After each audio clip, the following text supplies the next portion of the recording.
ஓம் சாய்ராம். என் அன்பு குழந்தையே, நல்ல செய்தி ஒன்று தர குடும்பத்தோடு உன்னை பார்க்க வெகு நேரமாக காத்திருக்கிறோம். காக்க வைக்காதே, வா செல்லமே.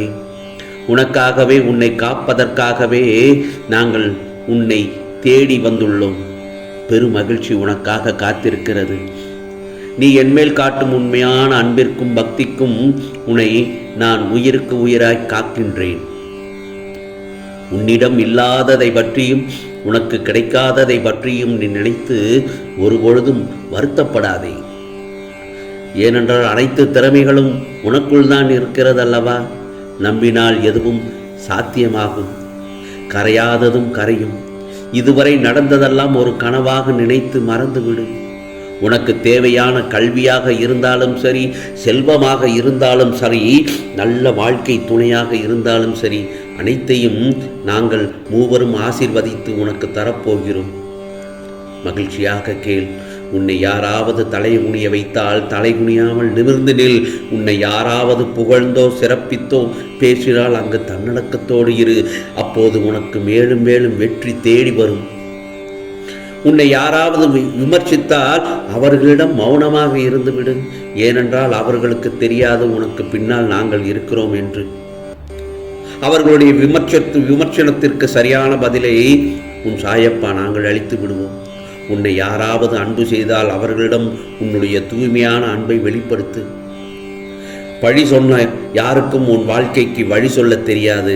அதனால் அவங்க சொல்றதையெல்லாம் நீ பெரிதாக எடுத்துக்கொள்ள வேண்டாம். ஆம் செல்லமே, இதுவரைக்கும் உனக்கு கிடைத்த கெட்ட பெயரையும் துன்பத்தையும் அவமானத்தையும் இப்பொழுது சரி செய்து உனக்கு சிறப்பான வாழ்க்கையையும் செல்வத்தையும் சந்தோஷத்தையும் நிம்மதியான வாழ்க்கையையும் தரப்போகிறோம். பெற்றுக்கொள்ள தயாராக இரு. உன் மனதிற்கு 1000 வழிகளும் பிரச்சனைகளும் நீ அடக்கி வைத்திருக்கிறாய். நான் சொல்வதெல்லாம் சரிதானே? மௌனமாக கண்ணீருடன் அழுது கொண்டிருக்கும் என் பிள்ளையோடு மனம் விட்டு பேசவே நான் உன்னிடம் வந்துள்ளேன். ஆம் செல்லமே, உன்னுடைய வாழ்க்கையில் ஏற்படும் இன்ப துன்பங்களை அப்படியே ஏற்றுக்கொள். ஏற்பட்ட துன்பத்தை நினைத்து புலம்பிக் கொண்டிருக்காதே. அதையே நினைத்து மனதை குழம்பிக் கொண்டு உன் செயல்களில் உள்ள கவனத்தை சிதறவிடாதே. அவற்றுக்கு நிச்சயம் இந்த காலம் பதில் சொல்லக்கூடிய நேரமும் கட்டாயத்தின் காலமும் வந்துவிட்டது. இந்த உலக நியதிப்படி தக்க சமயத்தில் உனக்கு துரோகம் செய்தவர்களுக்கும் உனக்கு வழிகளை ஏற்படுத்தியவர்களுக்கும் உன் சாயப்பா தக்க பாடம் புகட்டி விடுவேன்.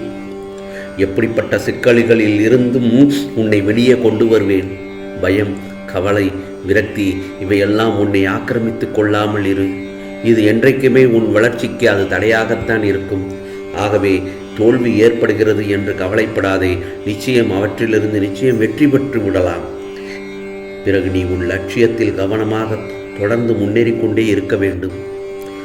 உன் கடமையில் கண்ணும் கருத்துமாக தொடர்ந்து செய். உன் கடமையிலிருந்து தவற எந்த ஒரு நிகழ்ச்சியிலும் தவற விட்டு விடாதே. பிரச்சனையில் சிக்கிக்கொள்ளாமல் வழிவகுக்க முயற்சி எடு. ஆம், ஏமாந்து விட்டோமே என்ற மனவேதனையில் உன் வெளிகள் உறங்க மறுக்கிறது. இனி நான் என்ன செய்ய போகிறேன், யாரைத்தான் நம்புவது என்று உன் புலம்பல்கள் எனக்கு புரிகிறது என் செல்லமே. உன்னை அழ வைத்தவர்களின் நிலைமையை உன் கண்முன்னே தெரியப்படுத்தினேன். இப்போ இதை கேட்டுவிட்டு நிம்மதியாக இரு. இப்போதெல்லாம் துரோகிக்கப்பட்டு விட்டோமோ, நம்பி ஏமாந்து விட்டோமோ என்ற உன் மனக்குமுறல்கள் தான் உன் தூக்கத்தை கெடுத்து கொண்டிருக்கிறது. நம்பி ஏமாந்த நீ இவ்வாறு புலம்பிக் கொண்டிருக்கும் போது உன்னை நம்ப வைத்து ஏமாற்றி அழ வைத்தவர்கள் எந்தவித குற்ற உணர்வும் இல்லாமல் அசாதாரணமாகவும் சாதாரணமாகவும் சந்தோஷமாக வாழ்வது இன்னும் உன் மன அமைதியை குழப்பிக் கொண்டிருக்கிறது.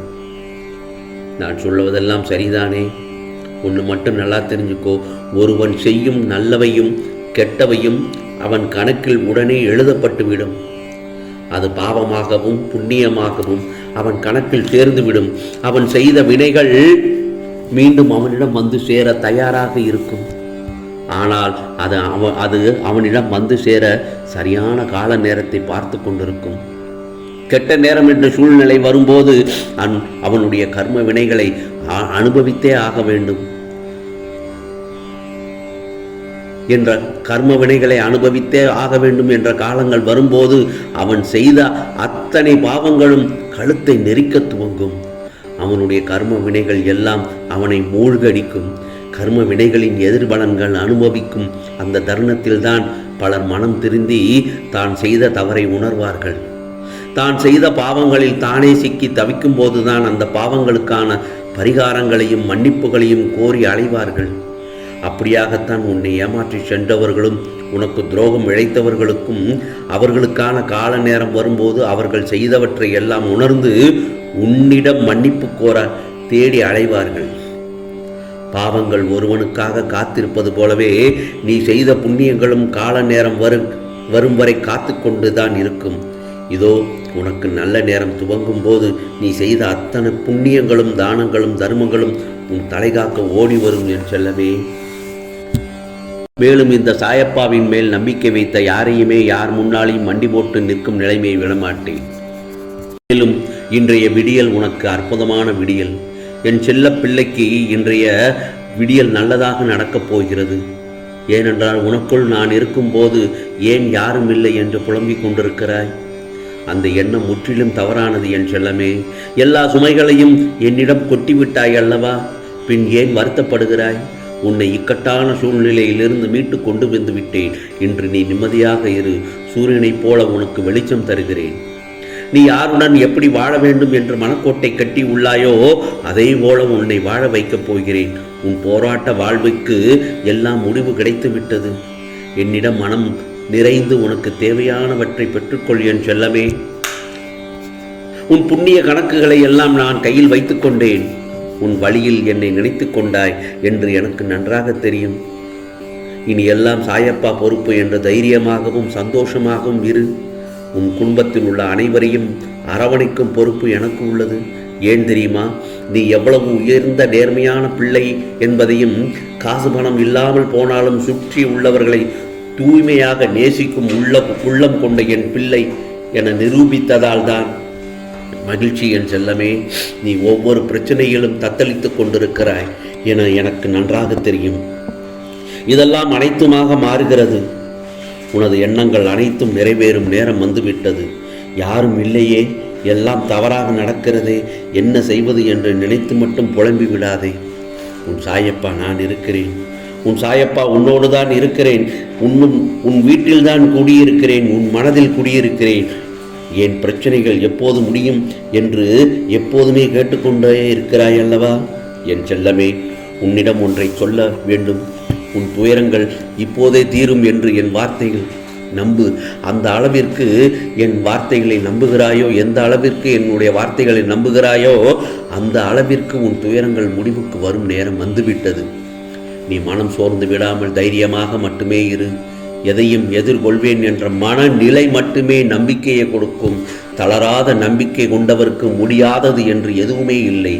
ஏனென்றால் நான் உன்னோட இருக்கும்போது நீ எதற்காகவும் வருந்தி கொண்டும் உன்னை நீயே வருத்தி கொண்டும் இருக்கிறாய். இன்னும் பார், என் செல்ல குழந்தைகளுக்கு அவர்கள் கேட்ட வரங்களை அள்ளி அள்ளி தரப்போகிறேன். எனது இந்த வார்த்தைகள் அனைத்தும் உன் செவிகளில் சேர்ந்திருந்தால் மகிழ்ச்சியாக நீ இருக்கலாம். என் வரங்களை வாங்கிக் கொள்ள வாய்க்கப்பட்டவர்களுக்கு மட்டுமே எனது இந்த வாக்கு சென்றடையும். எனவேதான் கூறுகிறேன், எனது வாக்கை நீ கேட்டுவிட்டாய். உன் எண்ணங்கள் எல்லாம் ஈடேறப் போகிறது. நீ என்னிடம் வேண்டி நின்ற அனைத்தும் நிறைவேறப் போகிறது. சந்தோஷத்தை அனுபவிக்க தயாராயிரு, மகிழ்ச்சியாக இரு. மற்றவற்றை உன் சாயப்பா நான் பார்த்துக் கொள்கிறேன். உனக்கு நம்பிக்கை, பொறுமை மட்டுமே உனக்கு தேவை. அதை உனக்கு தாரக மந்திரமாகத்தான் இருக்க வேண்டும். சத்தியமே ஜெயிக்கும். நீ நன்றாக இருப்பாய் என் செல்லமே. ஆம், நல்லதே நடக்கும், நல்லதே நடக்கும். ஓம் சாய்ராம், ஓம் சாய்ராம். ராம்ஜி அருள் கிடைக்கட்டும்.